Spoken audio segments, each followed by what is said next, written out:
사람들은 갈등을 두려워합니다. 마치 그것이 관계를 파괴하는 유일한 원인인 것처럼 말이죠.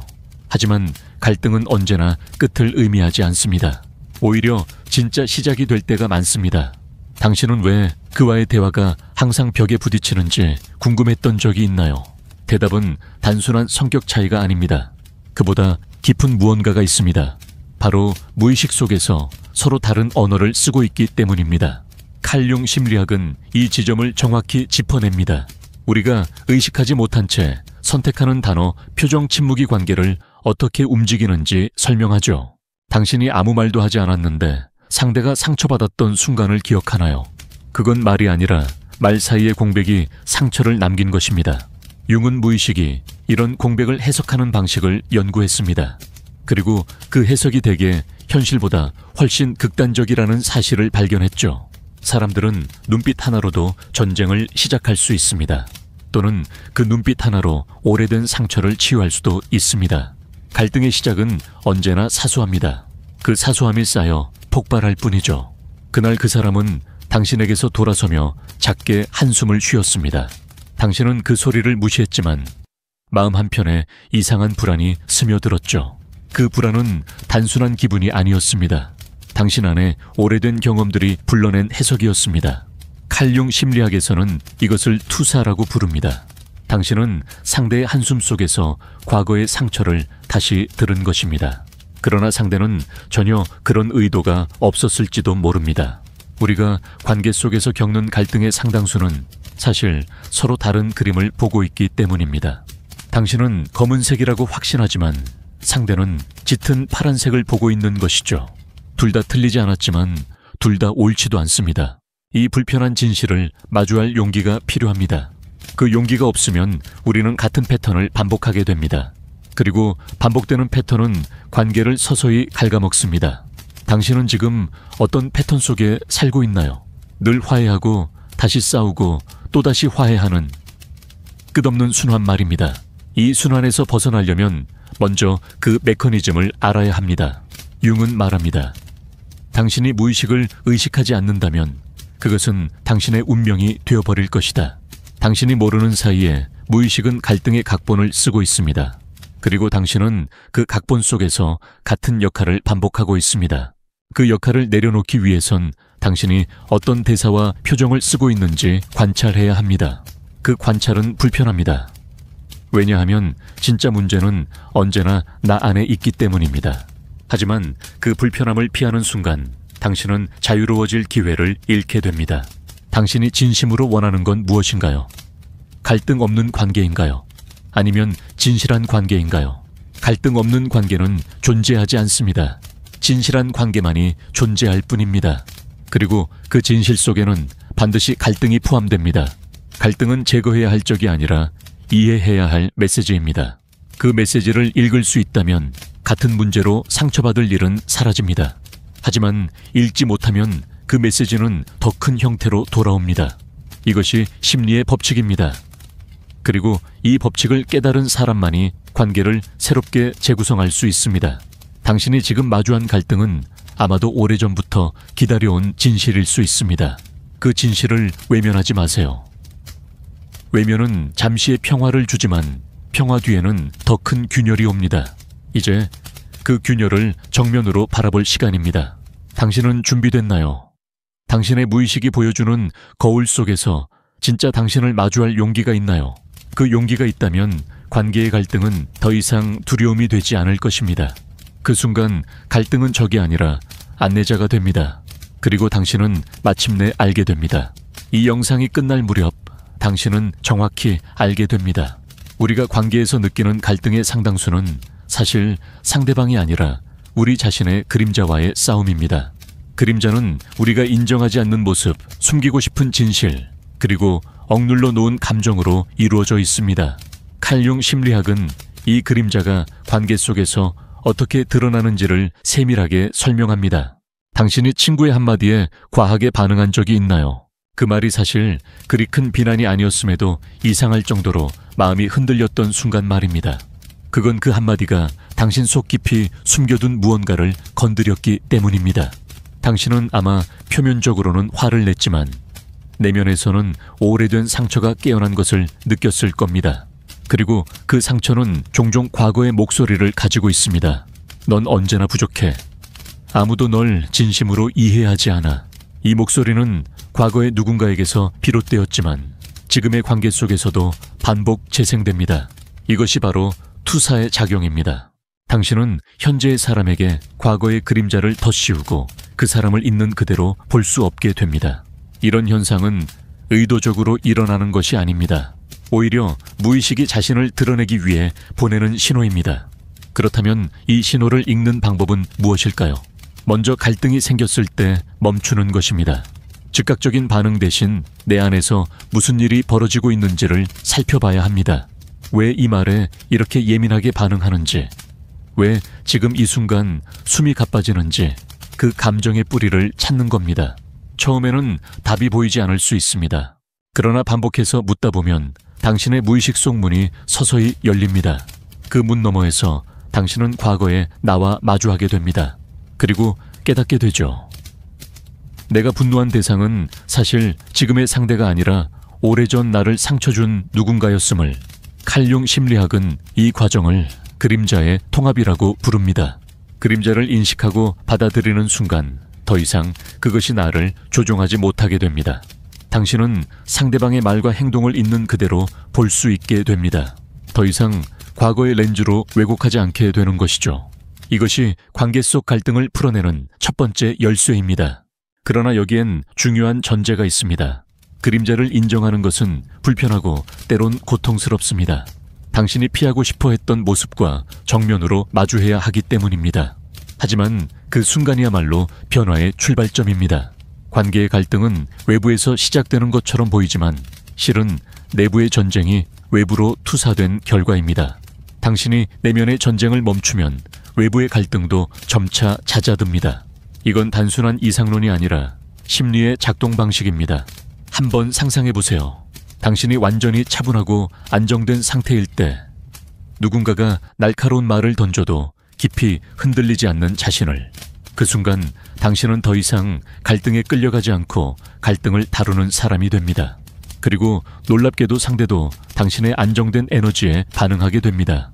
이것이 관계를 바꾸는 숨겨진 메커니즘입니다. 당신이 바뀌면 상대도 달라집니다. 물론 여기서 말하는 변화는 표정이나 말투를 가짜로 바꾸는 것이 아닙니다. 무의식의 뿌리부터 변화하는 것이어야 합니다. 그렇지 않으면 겉으로는 미소를 지으면서 속으로는 분노와 상처가 계속 쌓이게 됩니다. 그건 언젠가 더 큰 폭발로 이어집니다. 당신이 진정으로 원하는 것은 겉모습만의 평화가 아니라 내면 깊은 곳까지 닿는 진짜 평화일 것입니다.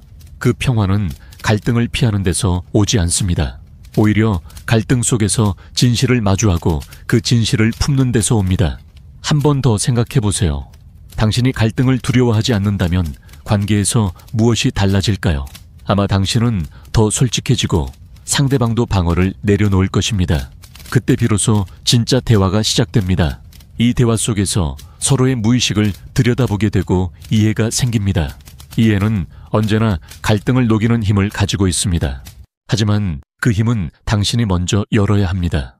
누군가는 먼저 용기를 내야 하고 그 누군가가 당신일 수 있습니다. 갈등은 관계를 시험하는 도구입니다.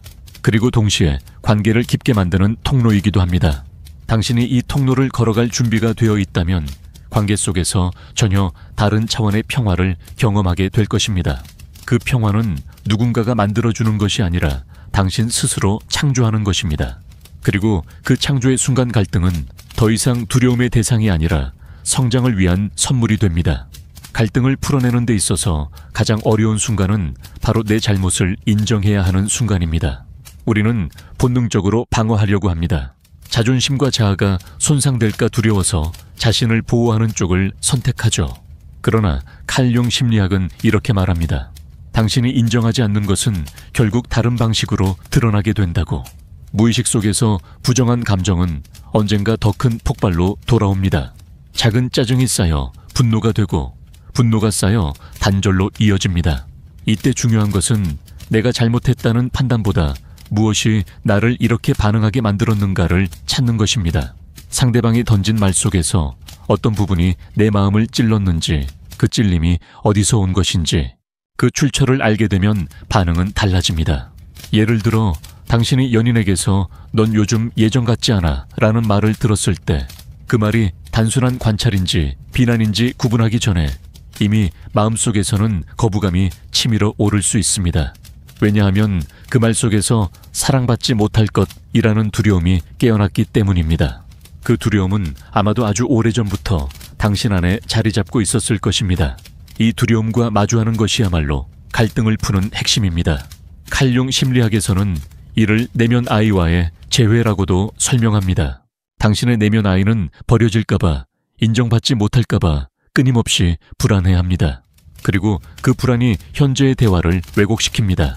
상대의 말이 그저 하나의 문장이 아니라 과거의 상처와 연결된 신호가 되는 것이죠. 그래서 우리는 종종 현재의 상대와 과거의 상처를 혼동합니다. 그 혼동이 풀리지 않으면 어떤 관계도 건강하게 유지되기 어렵습니다. 이것을 풀어내는 첫 단계는 지금 여기에 머무르는 것입니다. 상대의 말과 표정을 있는 그대로 관찰하고 거기에 과거의 그림자를 덧씌우지 않는 연습입니다. 물론 이 연습은 쉽지 않습니다. 우리의 무의식은 아주 빠르게 과거의 기억과 감정을 불러오기 때문입니다. 하지만 의도적인 호흡과 인식은 그 속도를 늦출 수 있습니다. 당신이 숨을 고르고 순간을 바라보는 바로 그 짧은 시간 동안 무의식의 자동 반응은 약해집니다. 그 틈에서 당신은 선택할 수 있습니다. 분노로 반응할 것인지 이해로 반응할 것인지. 이 선택이 반복될수록 관계 속 갈등의 패턴은 서서히 변합니다. 당신은 더 이상 예전처럼 쉽게 무너지는 사람이 아니게 됩니다. 대신 갈등 속에서 배우고 성장하는 사람이 됩니다. 이 과정에서 중요한 또 하나의 요소는 경계 설정입니다. 갈등을 푼다는 것은 무조건 양보하거나 침묵하는 것이 아닙니다. 건강한 경계는 관계를 지키는 안전망이 됩니다. 당신이 자신을 보호하는 방식이 명확할수록 상대는 당신의 한계를 존중하게 됩니다.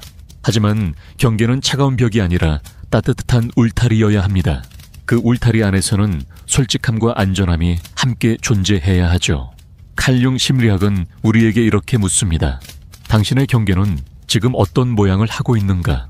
그 경계는 두려움에서 세운 것인가? 아니면 사랑에서 세운 것인가? 두려움에서 세운 경계는 관계를 멀어지게 하지만 사랑에서 세운 경계는 관계를 더 깊게 합니다.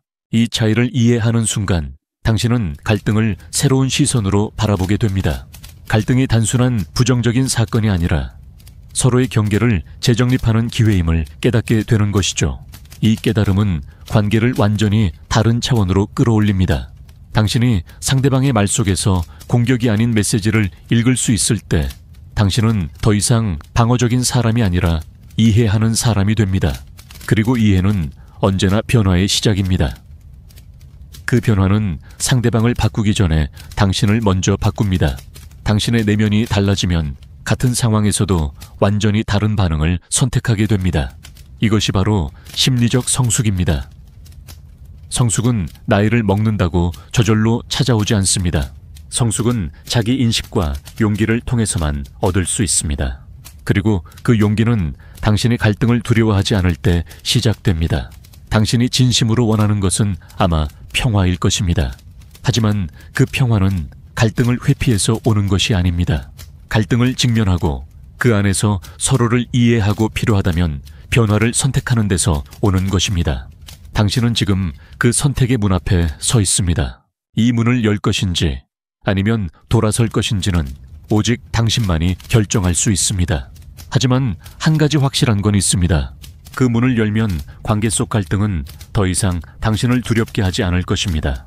우리가 관계 속 갈등을 두려워하는 이유 중 하나는 그 끝이 항상 이별일 것이라는 막연한 믿음 때문입니다. 하지만 모든 갈등이 관계를 끝내는 것은 아닙니다. 어떤 갈등은 오히려 관계를 더 깊고 단단하게 만듭니다. 칼융 심리학에서는 이를 의식의 확장이라고 부릅니다. 서로의 세계관이 충돌할 때 우리는 비로소 자신의 세계를 넓히게 됩니다. 그 순간이 불편하고 혼란스러울 수 있지만 그것은 새로운 성장을 위한 진통일 뿐입니다. 생각해보세요. 당신이 단 한 번도 의견이 맞지 않는 사람과 대화해본 적이 없다면 당신의 시야는 여전히 안전한 울타리 안에만 머물러 있을 것입니다.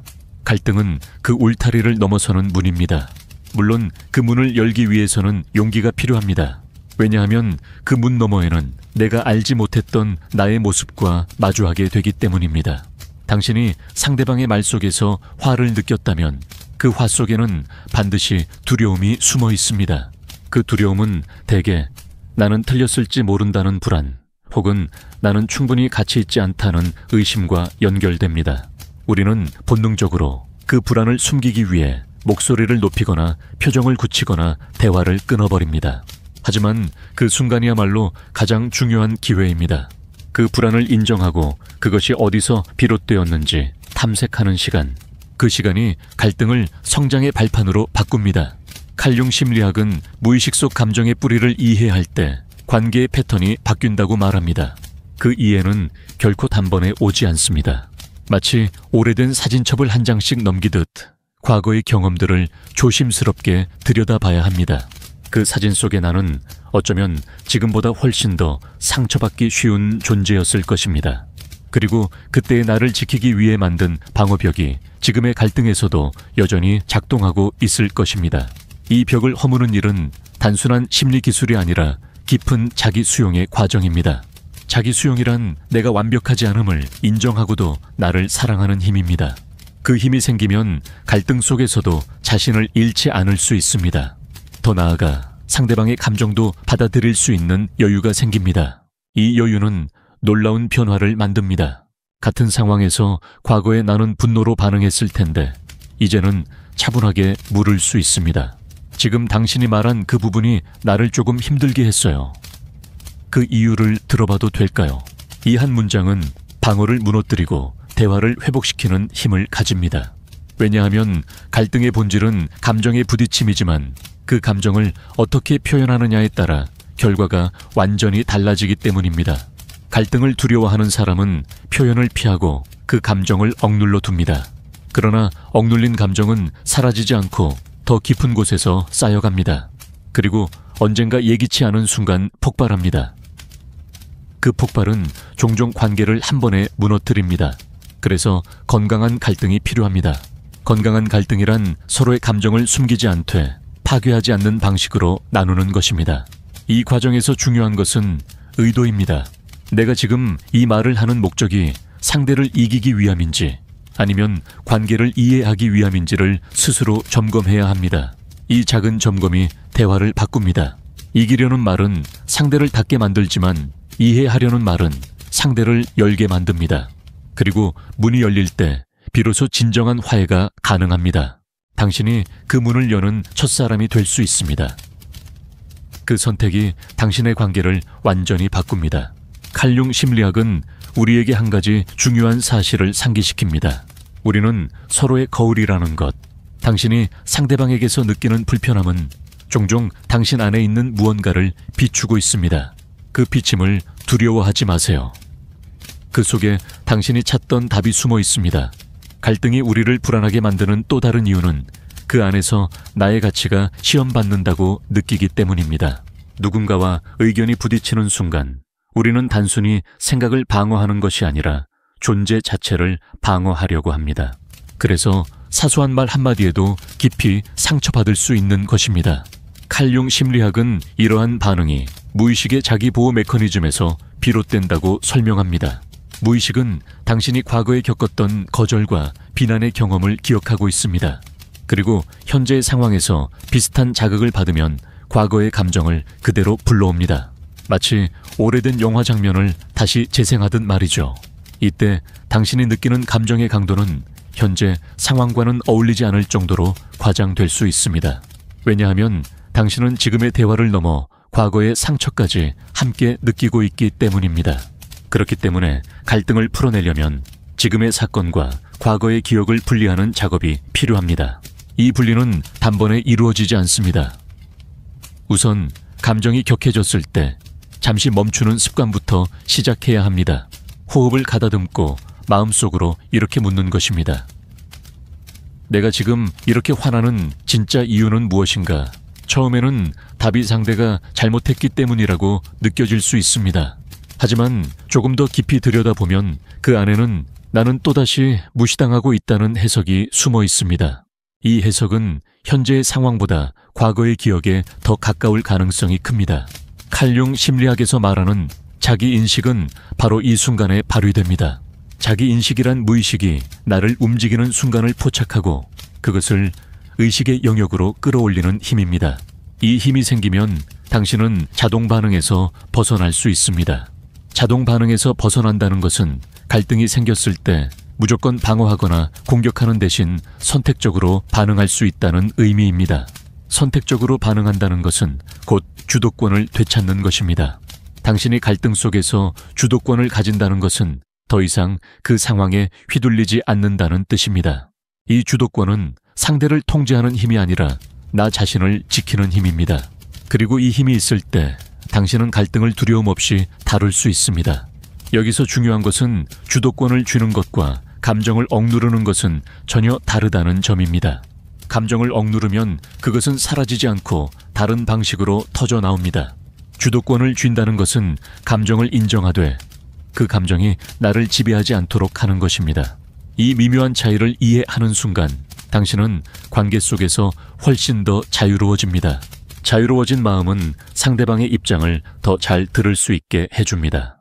그리고 그 들음 속에서 새로운 해석이 탄생합니다. 어쩌면 당신이 분노했던 그 말은 의도치 않은 표현이었을 수도 있습니다. 혹은 상대방도 자신의 두려움 때문에 그렇게 말했을지도 모릅니다. 이 사실을 깨닫는 순간 갈등은 단순한 싸움이 아니라 서로의 상처를 발견하는 기회가 됩니다. 그 상처를 발견했을 때 우리는 선택해야 합니다. 그 상처를 서로의 무기로 사용할 것인지 아니면 서로를 이해하는 다리로 만들 것인지. 당신이 후자를 선택할 때 관계는 비로소 성숙의 단계로 들어섭니다. 칼융 심리학은 우리에게 이렇게 말합니다. 갈등은 사라져야 할 대상이 아니라 이해와 성장을 위한 통로라고.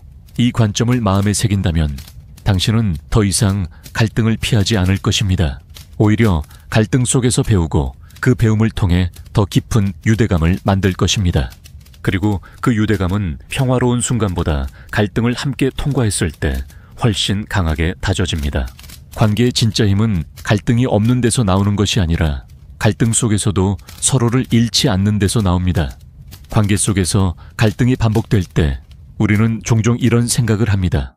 이 사람은 나를 전혀 이해하지 못해. 그러나 때로는 상대방이 아니라 우리가 상대를 이해하지 못하고 있을 때가 많습니다. 이해하지 못한다는 건 그 사람의 말과 행동 뒤에 있는 맥락을 보지 못한다는 뜻입니다. 칼융 심리학은 인간의 행동이 대부분 무의식적 동기에 의해 결정된다고 설명합니다. 겉으로 보이는 말과 행동은 빙산의 일각일 뿐입니다. 수면 아래에는 그 사람의 과거 경험, 내면의 두려움 욕구, 그리고 그림자가 자리하고 있습니다. 당신이 상대방의 표정 하나, 말투 하나에 과도하게 반응하는 이유도 여기에 있습니다. 그 반응은 현재보다 과거에 더 뿌리를 두고 있습니다. 이 사실을 깨닫는 순간 갈등의 초점은 누가 옳은가에서 무엇이 우리를 이렇게 반응하게 만드는가로 옮겨갑니다. 이 변화는 대화를 완전히 다른 차원으로 끌어올립니다. 예를 들어 당신이 친구에게 도움을 요청했는데 친구가 무심하게 대답했다고 가정해봅시다. 즉시 느껴지는 감정은 서운함일 것입니다. 그러나 그 감정을 조금 더 깊이 들여다보면 나는 중요한 사람이 아니다 라는 오래된 믿음이 숨어 있을 수 있습니다. 그 믿음은 어쩌면 어린 시절 부모의 무관심에서 시작되었을지도 모릅니다. 칼융 심리학은 이런 패턴을 원형의 반복이라고 부릅니다. 우리는 무의식적으로 과거의 장면을 현재의 관계 속에서 재현하려 합니다. 왜냐하면 무의식은 미해결된 감정을 반복시켜서 마침내 해결하려 하기 때문입니다. 문제는 우리가 이 과정을 의식하지 못할 때입니다. 의식하지 못하면 같은 상황에서 같은 반응을 반복하게 됩니다. 그리고 그 반복은 관계를 지치게 합니다.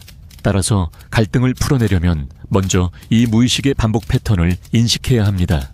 인식은 단순한 깨달음이 아닙니다. 그 깨달음을 행동으로 옮기는 것이 진짜 변화입니다.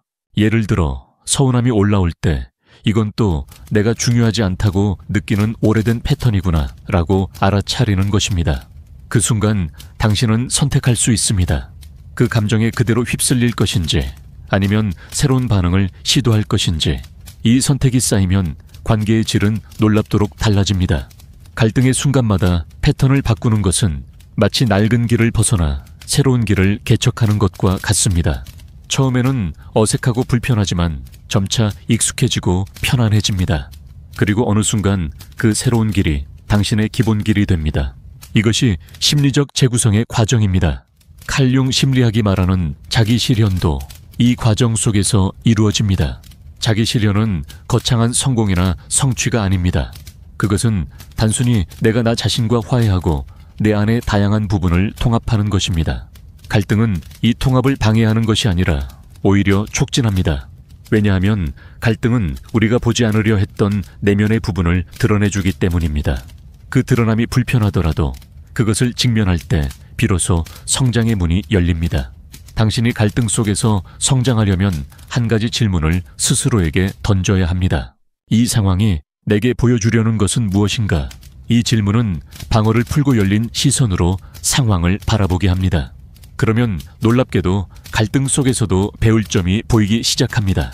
때로는 상대방이 나의 한계를 알려주기도 하고 때로는 내 안에 있는 강인함을 발견하게 하기도 합니다. 이렇게 갈등을 새로운 눈으로 바라보기 시작하면 두려움은 점점 줄어듭니다. 그리고 그 자리에 호기심이 들어섭니다. 호기심은 갈등을 탐구의 장으로 바꿉니다. 탐구 속에서 우리는 서로를 더 깊이 이해하게 됩니다. 그 이해가 쌓이면 비록 의견은 다를지라도 존중이 생깁니다. 존중이 있는 관계는 쉽게 무너지지 않습니다. 왜냐하면 존중은 신뢰의 뿌리이기 때문입니다. 그리고 신뢰가 있는 곳에서는 갈등조차도 관계를 강화하는 재료가 됩니다. 관계에서 갈등을 다룰 때 우리가 자주 빠지는 함정 중 하나는 문제를 해결하려는 것이 아니라 상대를 설득하려 드는 것입니다. 설득의 목표는 내 입장이 옳다는 것을 증명하는 데 있습니다. 하지만 심리적으로 볼 때 상대가 방어적인 상태에 있는 한 설득은 거의 불가능합니다. 칼융 심리학은 이런 상황에서 중요한 것은 논리보다 안전감이라고 말합니다. 상대방이 안전하다고 느껴야 비로소 마음을 열고 대화를 받아들입니다. 이 안전감은 당신이 먼저 만들어줘야 합니다. 말투를 낮추고 상대의 말을 끊지 않고 끝까지 듣고 판단하기 전에 이해하려는 태도를 보이는 것. 이런 작은 행동들이 방어를 조금씩 해제합니다. 그러면 상대는 공격받는 기분이 아니라 이해받는 기분을 느낍니다. 이 기분은 대화를 해결의 방향으로 이끕니다. 여기서 중요한 건 이해하려는 태도가 단순한 전략이 아니라 진심이어야 한다는 점입니다. 겉으로는 고개를 끄덕이면서 속으로는 반박할 타이밍만 노린다면 상대는 그 진심을 금세 알아차립니다. 진심 어린 이해는 상대방의 무의식을 안정시키고 방어를 풀게 합니다. 그 순간이야말로 새로운 대화가 시작되는 지점입니다. 갈등을 풀어내는 또 하나의 중요한 요소는 자기 노출입니다. 우리는 종종 약점을 드러내면 관계에서 불리해질 것이라고 생각합니다. 하지만 칼융 심리학은 그 반대라고 말합니다. 당신이 솔직하게 자신의 감정을 드러낼 때 상대는 그 안에서 진정성을 느낍니다. 네가 그렇게 말했을 때 나는 조금 무가치하게 느껴졌어. 이 문장은 비난이 아니라 자기 경험의 고백입니다. 비난 대신 고백을 할 때 대화는 싸움이 아니라 연결로 이어집니다. 이 연결은 갈등을 단순히 해결하는 것을 넘어 관계를 더 깊게 만듭니다. 그러나 여기에도 균형이 필요합니다. 모든 감정을 무방비하게 쏟아내면 상대방은 부담을 느낄 수 있습니다. 자기 노출은 상대의 수용 범위를 고려하면서 천천히 필요한 만큼만 해야 합니다. 이렇게 할 때 감정의 공유는 관계를 강화하는 힘이 됩니다. 또 한 가지 기억해야 할 점은 모든 갈등이 즉시 해결되어야 하는 것은 아니라는 사실입니다. 때로는 갈등을 잠시 내려놓고 시간을 두는 것이 더 현명할 수 있습니다. 왜냐하면 감정이 너무 격해진 상태에서는 아무리 옳은 말도 상처로 들리기 때문입니다. 감정이 가라앉은 뒤에 나누는 대화는 훨씬 건설적입니다. 이것은 문제를 미루는 것이 아니라 문제를 다룰 수 있는 상태를 만드는 과정입니다. 칼융 심리학은 내면의 조화를 통해 외부의 조화를 만든다고 강조합니다. 당신이 스스로와 평화롭지 않으면 어떤 관계에서도 평화를 유지하기 어렵습니다. 따라서 갈등의 해결은 관계를 바꾸는 일인 동시에 나 자신을 다듬는 일이기도 합니다. 이 과정에서 우리는 자신이 어떤 상황에서 예민하게 반응하는지, 어떤 말에 마음이 흔들리는지를 알게 됩니다. 그리고 그 알림은 성장의 신호입니다. 마지막으로 갈등을 다루는 데 있어 유머의 힘을 잊지 마세요. 적절한 순간의 미소나 가벼운 농담은 긴장을 풀고 서로의 마음을 부드럽게 합니다. 물론 이 유머는 상대방을 조롱하거나 상황을 가볍게 여기는 것이 아니라 긴장 속에서도 인간적인 온기를 나누는 방법이어야 합니다. 유머는 방어벽을 허무는 가장 부드러운 도구 중 하나입니다. 갈등을 두려워하는 대신 그것을 성장의 기회로 받아들이는 태도는 시간이 걸립니다. 하지만 이 태도가 몸에 배면 관계 속에서 느끼는 안정감이 전혀 달라집니다. 그 안정감은 단순히 평화로워 보이는 상태가 아니라 진짜로 서로를 이해하고 존중하는 상태입니다. 그리고 그 상태에서만 우리는 깊고 오래가는 관계를 만들 수 있습니다. 관계 속 갈등을 풀어내는 과정에서 우리가 자주 간과하는 것은 끝맺음의 힘입니다. 대화가 아무리 진지하고 솔직했더라도 마지막에 서로가 어떻게 마무리하느냐에 따라 기억은 전혀 다르게 남습니다. 칼융 심리학은 무의식이 마지막 장면을 전체 경험의 핵심으로 저장한다고 설명합니다. 즉, 대화의 끝이 부드럽고 존중이 담겨 있으면 갈등의 기억도 온도가 낮아집니다. 반대로 마지막 순간이 날카롭게 끝나면 이전의 모든 이해와 공감이 무너질 수 있습니다. 따라서 갈등이 어느 정도 정리되었다면 마무리해서 반드시 감사를 표현하는 것이 좋습니다. 네가 내 얘기를 끝까지 들어줘서 고마워. 이 짧은 한마디가 대화의 분위기를 완전히 바꿉니다. 그 말은 상대방의 노력을 인정하는 것이고 그 인정은 무의식을 안정시킵니다. 그리고 그 안정감이 다음 만남에서 더 나은 대화를 가능하게 합니다. 물론 모든 갈등이 깔끔하게 끝나는 것은 아닙니다. 때로는 의견이 여전히 다를 수 있고 합의에 이르지 못할 수도 있습니다. 하지만 이때 중요한 것은 다를 수 있다는 사실을 받아들이는 태도입니다. 관계의 성숙은 모든 생각이 일치하는 데서 오지 않습니다. 오히려 차이를 존중하고 그 차이 속에서도 연결을 유지하는 데서 옵니다. 이것이 가능해지면 갈등은 더 이상 관계의 위협이 아니라 관계의 자산이 됩니다. 갈등을 풀어내는 데 있어 가장 깊은 단계는 나 자신을 용서하는 것입니다. 갈등 중에 내가 했던 말이나 행동이 후회될 수 있습니다. 그 후회는 쉽게 죄책감으로 변하고 죄책감은 나를 무겁게 짓누릅니다. 그러나 자기 용서는 이 무게를 내려놓게 합니다. 자기 용서란 나는 완벽하지 않지만 계속 배우고 있다는 사실을 인정하는 것입니다. 이 인식은 마음의 긴장을 풀고 더 부드럽고 현명하게 다음 상황을 대할 수 있게 합니다. 칼융 심리학은 자기 통합을 통해 진정한 자유가 온다고 말합니다. 자기 통합은 내가 좋아하는 부분과 싫어하는 부분 빛과 그림자를 모두 껴안는 과정입니다. 이 과정에서 갈등은 거울이 됩니다. 그 거울 속에서 나는 내가 몰랐던 나의 얼굴을 보게 됩니다. 그 얼굴을 있는 그대로 바라보고 받아들일 때 내 안의 분열이 줄어듭니다. 그리고 내 안의 분열이 줄어들면 외부의 갈등도 훨씬 덜 위협적으로 느껴집니다. 결국 관계 속 갈등을 풀어내는 힘은 기술이 아니라 태도에서 나옵니다. 상대를 바꾸려는 태도가 아니라 먼저 나를 이해하려는 태도, 내 입장을 증명하려는 태도가 아니라 서로의 경험을 존중하려는 태도. 이 태도는 하루아침에 생기지 않습니다. 하지만 의식적으로 반복하다 보면 서서히 습관이 되고 그 습관이 관계의 기초가 됩니다. 그리고 기억해야 할 것이 하나 더 있습니다. 관계는 완벽함이 아니라 회복력으로 유지됩니다. 아무리 건강한 관계라도 갈등은 피할 수 없습니다. 하지만 갈등 후에 얼마나 빨리, 얼마나 건강하게 회복하느냐가 관계의 수명을 결정합니다. 회복력이 있는 관계는 작은 상처가 나더라도 금세 아물고 그 자리가 더 단단해집니다. 그 반대의 관계는 작은 상처가 골마 큰 틈이 되고 결국 무너집니다. 이 모든 과정을 거치면 우리는 한 가지 중요한 진실을 깨닫게 됩니다.